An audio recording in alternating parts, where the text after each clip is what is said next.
Listen, eating at a 3-star Michelin restaurant is delicious, but you want to know what's even more fun? Buying an obscene amount of taco ding dong with your friends to eat out of the back of a trunk on a Friday night after a garage session that was only supposed to be a couple hours. And if you're going to Gatlinburg, you know exactly what that feeling is right. Nowadays, folks want their car to be the best, most popular thing so they can do the dances, talk about how people just need to buy a course or read a book, or how if they do the same thing, they can buy a $150,000 car. And the thing is they're all doing it wrong. I'm Alex Martini. Welcome to Martini Works, where we help people mod their car the right way with the best parts. And we get wheel and tire packages shipped directly to your door, along with performance parts with a lifetime order guarantee and the lowest possible prices. And I need to remember to breathe, because today we're talking about how to build the most fun daily driver, which is not interchangeable with spending a ton of money.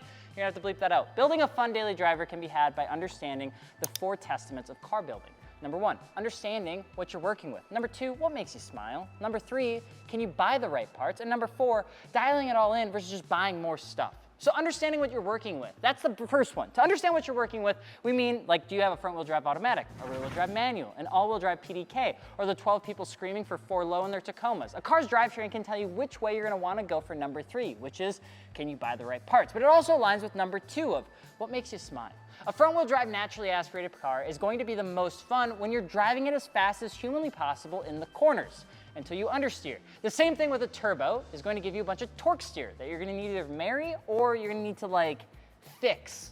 Front-wheel drive turbo cars are an absolute blast. I don't care what anybody says. A rear-wheel drive naturally aspirated car can be the most fun you've ever had behind the wheel. And if you go into like a turbocharged or forced induction thing, that's gonna be the reason that insurance is probably going to cancel you.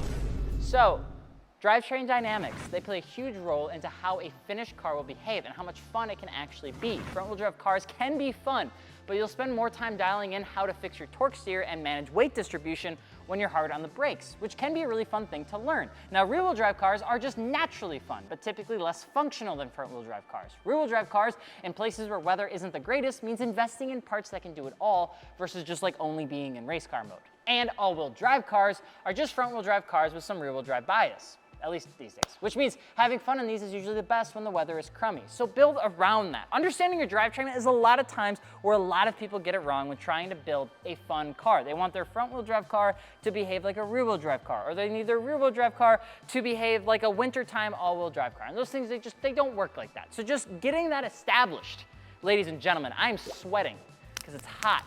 Getting that established, key. Don't do anything else before you do those 2 things. Also, if you're an all-wheel drive like Audi owner, I just want to know, like, are you having fun? Because I haven't heard from you guys in like a decade. Now listen, if you have one of these cars and it doesn't line up with what makes you smile, you're probably just going to want to end up switching out cars. Sell it, get something else. What makes you smile is massive. Things that make me smile is very, very simple. That one Dorito that I stole from Dakota at Road America that was caked up, live for it. Number 2, coffee on patios at any hour. 3, espresso martinis. And number 4, sharp steering, high revving cars that beat the shit out of you if you flake out mid-corner. Some people love wheel hop. Some people love to slide around. Some people love being able to get anywhere in their car. Some people love to be difficult. If you know what makes you smile and you know what you've got to work with, congratulations, we are now achieving levels of self-actualization. Abraham Maslow would be proud of you. From here, it's all about buying the right parts. And I think each type of car is a bit different because we hear it all the time. Like, what should we buy to build my car? Like, what should I do first to my G35? Okay, so here's what I would do with different types of cars in 60 seconds or less. And I promise you, I won't lead you astray. You just take my hand,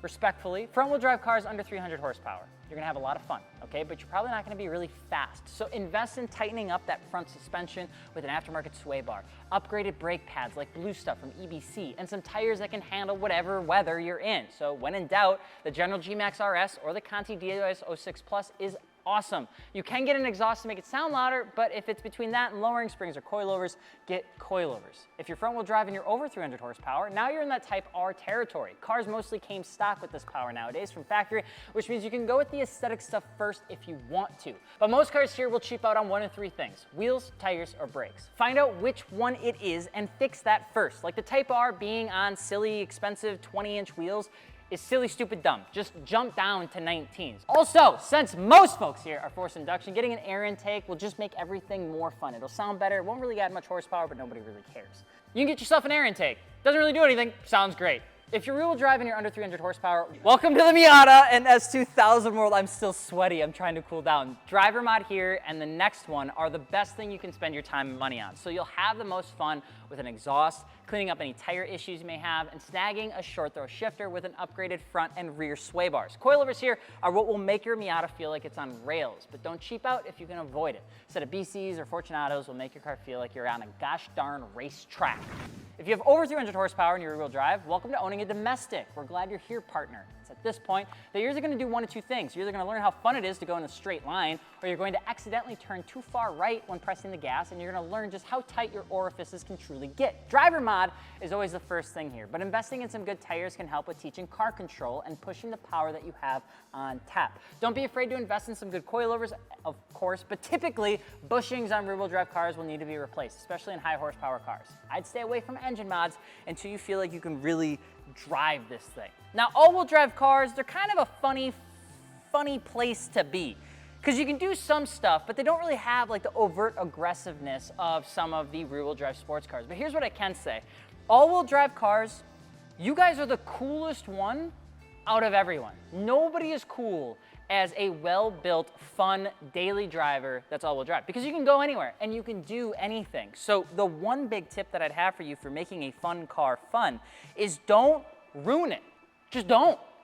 Don't take the all-wheel drive thing that makes the car super functional, especially in bad weather, and like make it less functional.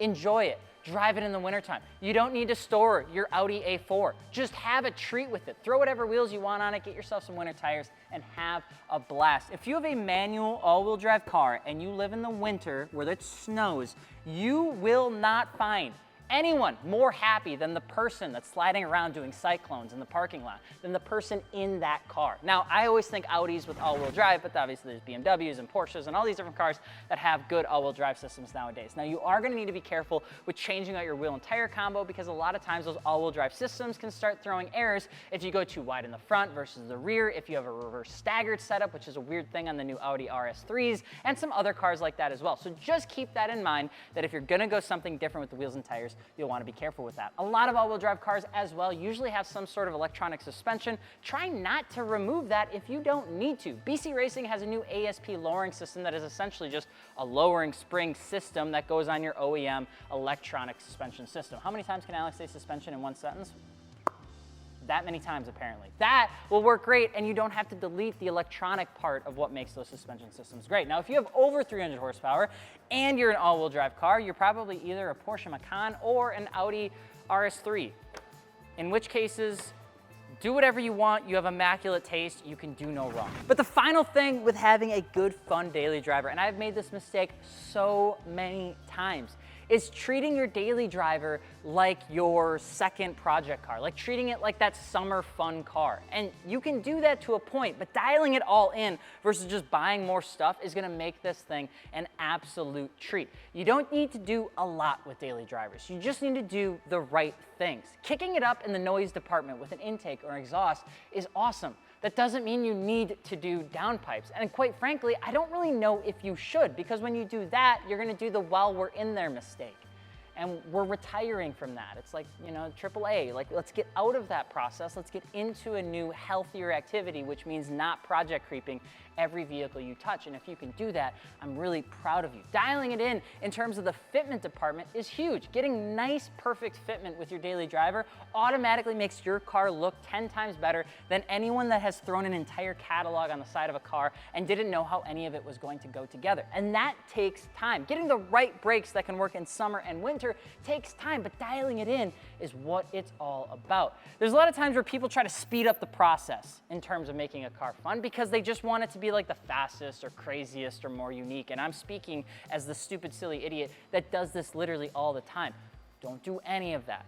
Take your daily driver, find the thing that you enjoy the most, whether it's what you hear, how it feels, how it drives on a track, or maybe just how it drives on the back hill roads, and just bump that up, just like 1 or 2 points. Bump it up with slightly better tires or maybe some different wheels. Bump it up with coilovers or lowering strings. Bump it up with an intake or an exhaust, but don't go crazy with it. The moment you go crazy with it, a lot of times people fall out of love with their daily drivers, and that is what we don't want to happen at Martini Works, which, by the way, if you're looking for car parts, don't forget to mod your car with your friends over at martiniworks.com, and of course, we'll see you later. Goodbye.